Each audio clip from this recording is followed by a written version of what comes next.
So the very first thing to do instead of drinking alcohol is to build your foundation. What I mean by this is you don't want to stop drinking alcohol and then start trying to replace the drinking with other things. Don't worry, the next 9 things are going to be very specific actions that you can take, but the 9 things are built on this foundation. And the foundation is your paradigm. See, one of the best things you can do when you stop drinking alcohol is to get 100% crystal clear that there is nothing to replace alcohol with. How can you do that? Well, you use first principles thinking. You break the problem down into its component parts. You study the individual component parts of the problem, you put them back together to build this new paradigm. If we haven't met yet, my name is Leon Sylvester. I'm the founder of SoberClear.com, and this is what I do in my coaching program. I help people get into a state of mind where it's like they don't want to drink. Now, if you want to learn how to do this, just go ahead and click the link in the description and you can watch a free video training that will show you this new method to controlling your drinking. I've shown this now to tens of thousands of people. It's been scientifically validated by an academic psychologist, but the first thing you need to do is build your foundation and make sure that you're not trying to replace alcohol with anything. So, number 2.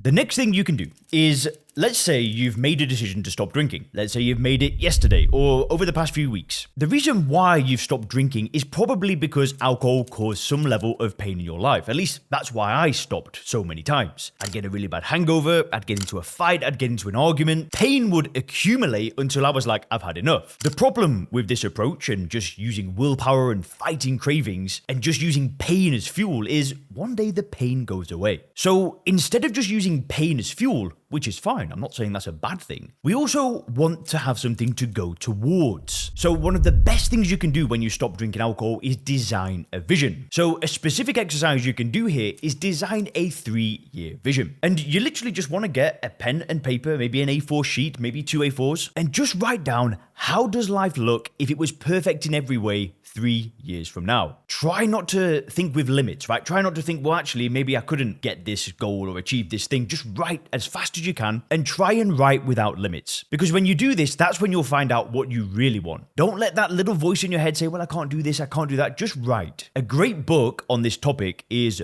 Goals by Brian Tracy. This is an awesome book and it will give you some frameworks to follow. He'll kind of talk more about the specifics and granular detail of goal setting itself, but goals start with a vision. So I'm saying write the vision down, and if you want to get a bit more granular, definitely go and check that book out.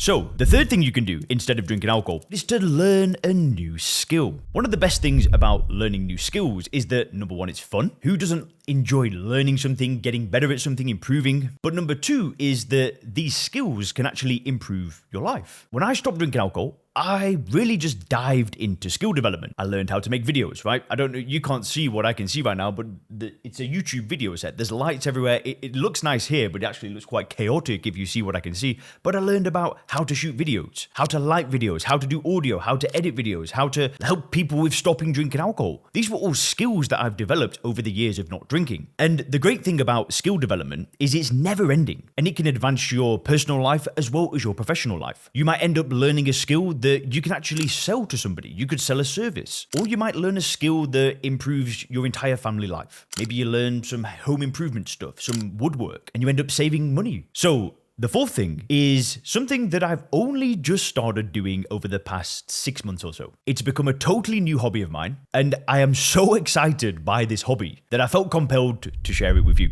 But another great thing you could do is study history. Now, I think what inspired this desire to learn about history is because we are planning to have a child. Me and my wife, we're about to get married in the next couple of weeks. We plan to have children. So we've been discussing a lot of things, like how we're going to educate this child, what school do we want them to go to? And I thought about it and I thought, history is pretty important, yet I've just kind of overlooked it. And I was never really that bothered when I was growing up, but now I'm going to have a child. I'm thinking, okay. So I'm having so much fun with this. There's an amazing YouTube channel called Epic History TV. And in my spare time, this is what I do, is I watch history YouTube videos. Currently, I'm listening to a 30-hour audiobook on Napoleon. And the thing that excites me about history is that when you understand history, you see the world in a different way. You build a new paradigm. You kind of see why, okay, this country behaves this way. This borders this way because of this thing that happened in the past. And I'm finding it a lot of fun. So the fifth thing that you can do is find a way to give back to people. So when I drank alcohol, I was incredibly selfish. I wasn't really there for my family. I wasn't really somebody of value.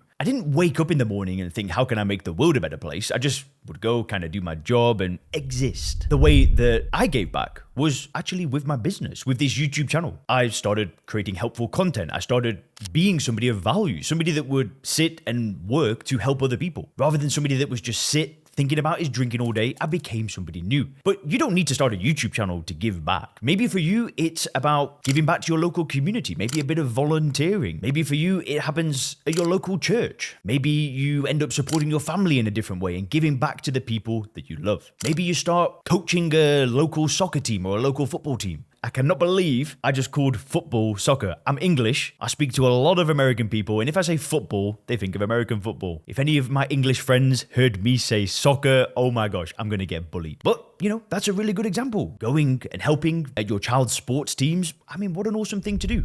The sixth thing that you can do is start a new style of exercise or physical training. So I've kind of gone through many different variations of this. I've done powerlifting, I've done Olympic weightlifting, I've done CrossFit, we've done running, and right now I'm on a bodybuilding program. And then we think we're going to build this foundation of bodybuilding training and then do high rocks. But I like to have, when it comes to exercise, a goal to work towards. I don't just like going to the gym and working out. I'm not very motivated by body composition and getting a six-pack. It just doesn't really motivate me. I like there to be some sort of thing that I'm working towards. So that's why we're doing the bodybuilding stuff. We'll build a foundation because we've not been training so much over the past 6 months. And then once we've got that foundation, then we'll go to high rocks, which is essentially a sport. It's a sport of fitness, but it looks like a lot of fun. And if I get bored of all this stuff, then I might just transition and do a sport instead. Maybe I'll end up joining a football team. And when I say football, I mean soccer, just so I don't get bullied. But the idea of a sport is that we're working together, it's teamwork, and we're all working towards a goal, which is winning the sport. Personally, I much prefer that rather than just working out for the sake of working out. But anyway, adding some structure into your training and trying to achieve something with your exercise and training could be fun. Maybe for you, body composition is motivating enough. For me, I much prefer something to be a little bit more competitive in. So, number 7. This is going to be interesting to a lot of people. A lot of people who I've worked with have been interested in this. But the 7th thing that you could do is start a side hustle. For you, that might mean that you've had this business idea that you've wanted to work on for your whole life. And now you're not drinking. You're going to have the clarity, the energy. You're going to have the motivation, the self-confidence. You're going to get a lot of good things that happen when you stop drinking. But these things can be used in some sort of business venture. Maybe for you, you've always wanted to develop a supplement and you've had this idea for your whole life and you actually want to go and get it out there. I've worked with people who want to write books. You'd be surprised how many people actually have a book in them and they really want to get it out there, but they drink and then nothing ends up happening. Others, maybe they do what I said about developing a skill and then they start some local service-based business. This is something my wife once did. She learned how to do this eyelash lifting where they put this chemical in the eyes, and I don't understand it, lady thing, but they have this chemical where you don't need to put mascara on, and she went and learned this skill and then she did a little local service-based business. And who knows? My side hustle was YouTube, and then it ended up becoming my career and my business and now a company. So maybe for you, that thing that you've always wanted to do, stopping drinking alcohol, could be something that leads you down that path. So number 8 is something that was very common when I lived in Dubai. So Dubai is geographically situated in a little bit of an awkward place. And when I lived in Dubai, I noticed a lot of people would go on these staycations. So Dubai is an amazing place with hotels, right? You've got some of the best hotels in the world there. And rather than take a flight where you'd have to go, I don't know, I think Georgia was quite a popular place to go to because that was quite close by. You'd have the Maldives. Asia was pretty far away. And because Dubai's in the desert, people didn't really want to travel so much to Middle Eastern countries. So instead, people would just go to a hotel that was 20 minutes away, 30 minutes away, and that was it. And on my last birthday, we did this very thing. We went from Dubai, we went to Abu Dhabi, which is the capital of the UAE, United Arab Emirates, and we stayed in a palace. And it was amazing. It was a great experience, and it's something that I might not have thought to do because it was so close by, but it ended up feeling like a holiday. We almost played tourist an hour away from home, and it was just a short drive away. So there you go, another cool idea. The 9th thing,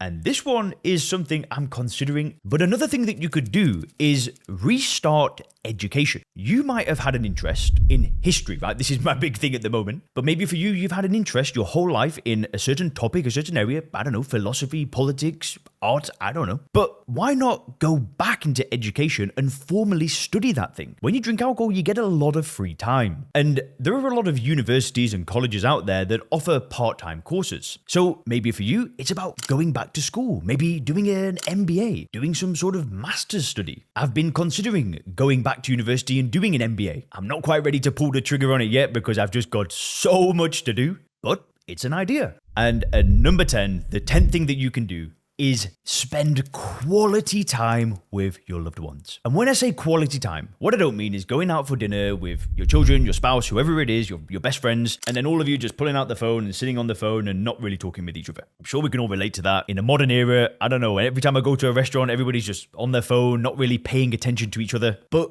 why not give your friends and your family your complete undivided attention? This is a big thing that happens when you stop drinking alcohol, is you are more present. So why not go and give your loved ones the thing that they deserve? You. Anyway, if you click this video on the screen now, I'm going to show you some of the secrets to stopping drinking alcohol. Definitely click this one next.